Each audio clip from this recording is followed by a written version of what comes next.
तो ये देखें दोस्तों, हैं हमारी सिलाई मशीन से कितनी ख़राब सिलाई आ रही है और देख सकते हैं मशीन बिल्कुल ख़राब हो चुकी है। तो ये देखकर सबसे ज़्यादा प्रॉब्लम होती है जो नए सीखने वाले हैं, जो न्यू बिगिनर्स हैं। तो देख सकते हैं कितनी ख़राब तरीके से सिलाई हुई है। इस तरीके से भी सिलाई आती है, कभी नीचे से आती है तो कभी ऊपर से इस तरीके से सिलाई होती है, और कई बार इस तरीके से सिलाई आती है जैसा कि आप पास से देख सकते हैं। और कई बार क्या होता है, मशीन इस तरीके से टाँका छोड़कर चलती है, ये देखें इस तरीके से। उसके बाद कभी कभी सिलाई इस तरीके से भी आती है। तो ये प्रॉब्लम कभी ऊपर वाले सिलाई में होती है और कभी नीचे वाली सिलाई में ये प्रॉब्लम होती है। और कभी कभी क्या होता है, हमारी सिलाई मशीन धागा भी तोड़ती है। तो चाहे आपकी अम्ब्रेला बड़ी मशीन हो, चाहे हाफ शटल छोटी मशीन हो, तो इस वीडियो को देखकर आप इसी प्रॉब्लम को सॉल्व कर पाएंगे। और जितनी तरीके से ये ख़राब सिलाइयाँ आ रही हैं तो ये सिलाइयाँ आप सही कर पाएंगे। और हम आपको ये भी बताएंगे ये सिलाइयाँ ख़राब क्यों आती हैं, किस वजह से आती हैं और इस प्रॉब्लम को कैसे सही करें। दोस्तों, मैं हूँ अकील खान और आप देख रहे हैं अकील फैशन डिज़ाइनर। मशीन की सेटिंग करने से पहले मैं न्यू बिगिनर्स को कुछ बताना चाहूँगा। आपकी सिलाई मशीन कितनी भी अच्छी चलती हो, कितनी भी फिनिशिंग के साथ में सिलाई आती हो, पर सिलाई मशीन में तेल ज़रूर डालना है, ऑयल ज़रूर डाला करें। और ख़ास करके जो मशीन का शटल होता है इसमें तो रोज़ ही तेल पड़ना चाहिए, तब आपकी मशीन हमेशा अच्छी चलेगी। अब आते हैं मेन टॉपिक पर। तो सबसे पहले हम बात करेंगे धागा क्यों टूटता है, चाहे सुई के पास से टूटता हो, चाहे नीचे बॉबिन केस की तरफ से टूटता हो। उसके बाद हम बात करेंगे ये जो टाप दिख रहा है, तो ये मशीन ने बहुत लंबा लंबा टाँका छोड़ा है इस तरीके से। तो ये प्रॉब्लम भी बहुत सारे लोगों के सामने आती है। तो देखिए, सबसे पहले आपको क्या करना है, कुछ भी नहीं करना है, आपको ये चेक कर लेना है कि हमारी सुई सही से लगी है नहीं लगी है। ये जो नीडल होती है, सुई होती है, इसको चेक करेंगे। तो इसको चेक कैसे करेंगे वो आप समझ लीजिए।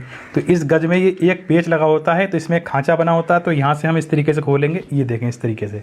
अगर आपके पास पेचकस नहीं है तो आप इससे भी खोल सकते हैं, ये देखें। तो यहाँ से हम लगाएंगे इसको इस तरीके से और यहाँ से हम खोलेंगे। और यहाँ पर देखेंगे ये एक खांचा बना होता है इस तरीके से। मैं आपको पास से दिखाना चाहूँगा, ये देखें, यहाँ से लेके ऊपर तक ये खांचा बना होता है और एक साइड से खांचा नहीं होता है। एक साइड से इस तरीके से होती है, ये देखिए चपटी होती है यहाँ तक। तो ये ऊपर तक जो लकीर बनी होती है, तो ये लकीर वाली साइड हमको इधर करनी है, बाहर की ओर, बिल्कुल इस तरीके से। इस तरीके से सुई लगाएं। तो कुछ लोग क्या होता है, सुई को उल्टा लगा देते हैं, इस पर जो खांचा बना है वो इस साइड में कर देते हैं। तो गलत सुई कसने की वजह से आपकी मशीन सही नहीं चलती है, धागा भी तोड़ती है और टाप भी करती है, यानी टाँका छोड़कर चलती है। तो पहले आप सुई को सही से कसेंगे। इसका जो खांचा जो है इधर की ओर करना है, बाहर की ओर, और इस तरीके से हमने सुई को कस देना है।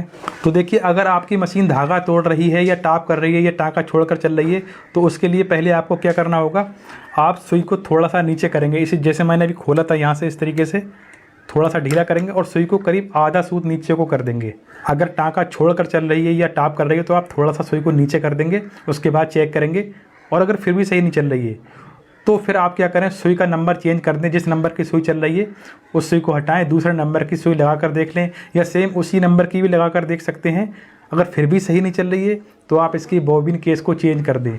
अब उसके बाद अगर आपने ये सब कुछ कर लिया फिर भी आपकी मशीन सही नहीं चल रही है, तो क्या होता है, हमारी ये वाली जो सरिया होती है तो ये चलते चलते घिस जाती है और इस वजह से यहाँ पर गैप हो जाता है और ये हिलने लगती है, और इसके हिलने की वजह से हमारी मशीन की सिलाई सही नहीं आती है।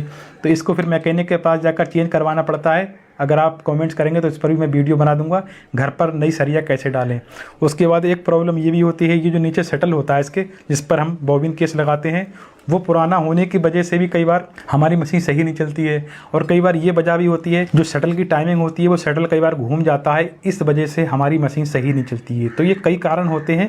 और कई बार क्या होता है, हमारी ये सरिया भी ख़राब होती है और शटल भी ख़राब होता है, तो इस वजह से भी हमारी मशीन सही नहीं चलती है। देखिए, अब बात कर लेते हैं, ये जो धागा इस तरीके से आता है, इस तरीके से जो टाँका आ रहा है, ये देखें इस तरीके से गोल गोल धागे के टाँके दिख रहे हैं इस तरीके से जो सिलाइयाँ आ रही हैं, इसके लिए क्या करें। तो देखिए, ये इस तरीके की जो सिलाइयाँ आती हैं वो कभी तो ऊपर से आती हैं और कभी नीचे वाली साइड से आती हैं।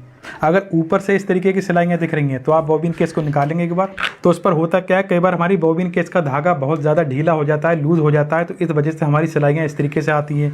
तो आप पेच कस की मदद से, इसका ये वाला पेच होता है, ये वाला छोटा सा, इसको आप कस देंगे, टाइट करेंगे, तो ये सिलाई सही हो जाएगी। फिर भी अगर आपका धागा टाइट नहीं होता है, झटके से आ रहा है, तो आप क्या करेंगे, ये वाले दोनों पेंच खोलेंगे और ये पत्ती लगी होती है इसको हटाकर यहाँ से आप सफाई कर लेंगे। इसको बिल्कुल सही से साफ करके यहाँ पर ऑयल डालेंगे, उसके बाद कसेंगे तो आपकी बॉबिन केस बिल्कुल सही हो जाएगी और धागा बिल्कुल सही आएगा। अभी मैं आपको आगे भी बताऊँगा ये धागा कितना टाइट चलाना है, कितना लूज चलाना है, और यहाँ से धागा कितना टाइट कितना लूज चलाना है, ये भी मैं आपको वीडियो के लास्ट में बताऊँगा। अभी तो बॉबिन केस के ऊपर हमने पहले ही वीडियो बना रखा है, तो वो वीडियो आप हमारे चैनल पर जाकर देख सकते हैं। उस वीडियो में हमने आपको बताया है बॉबिन केस बाहर निकल कर क्यों गिर जाती है, और बॉबिन केस अगर ख़राब हो जाती है तो घर बैठे बॉबिन केस को कैसे सही करें, इसकी फुल रिपेयर कैसे करें। इस वीडियो का लिंक हमें वीडियो के डिस्क्रिप्शन में दे देंगे।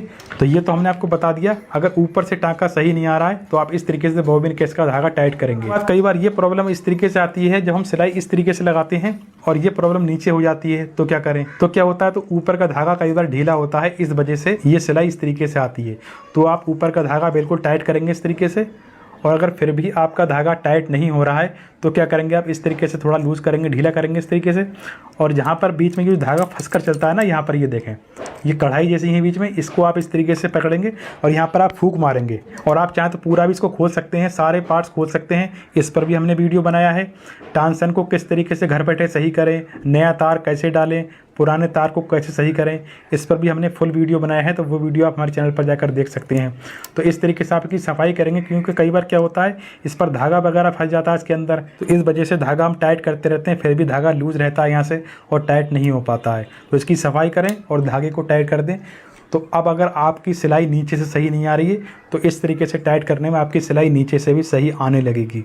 तो देखिए अब बात कर लेते हैं हमको ये धागे कितने लूज़ कितने टाइट चलाने चाहिए। तो देखिए जब बॉबिन केस का धागा ढीला होता है तो हम इस तरीके से जब इसका धागा पकड़ेंगे तो आप देख सकते हैं हम धागा खींच रहे हैं पर हमारी बॉबिन केस वहीं पर रखी हुई है। और होना ये चाहिए जब हम धागा ऊपर को खींचें तो बॉबिन केस साथ में उठकर आना चाहिए। तो देखिए हमने यहाँ से इसकी पटली हटा ली है और ये जो साइड से इसके ये किनार दी गई है, दोनों साइडों से किनार दी गई है, तो इसी से हम इसका पेंच थोड़ा टाइट कर देंगे। तो लूज टाइट यहीं से हो जाता है, तो इसका पेंच यहीं से लूज़ या टाइट कर सकते हैं आप इस तरीके से। ये देखें, तो अब देखें दोस्तों, अभी जो मैं इस तरीके से धागा पकड़ के उठा रहा था तो ये अंदर वाली इसकी बॉबिन घूम रही थी, बॉबिन केस यहीं रखी थी, धागा खिंच रहा था पर ये बॉबिन केस नहीं उठ रहा था। अब देखें ध्यान से, देखिए मैंने टाइट कर दिया है।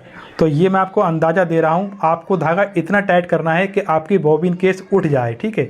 और जब आप इस तरीके से पकड़ेंगे तो धागा इस तरीके से खींचकर आना चाहिए।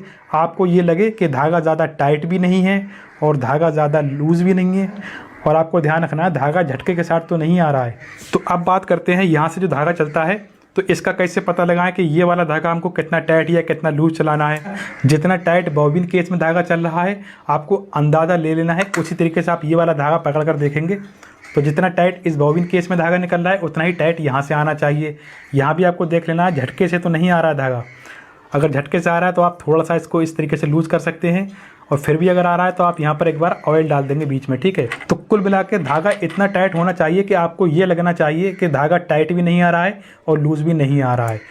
और उसके बाद यहाँ भी चेक करेंगे तो दोनों धागों की सेटिंग एक जैसी होनी चाहिए, तो आपकी मशीन की सिलाई परफेक्ट और सही आएगी। तो मिलते हैं नेक्स्ट वीडियो में। Thanks for watching.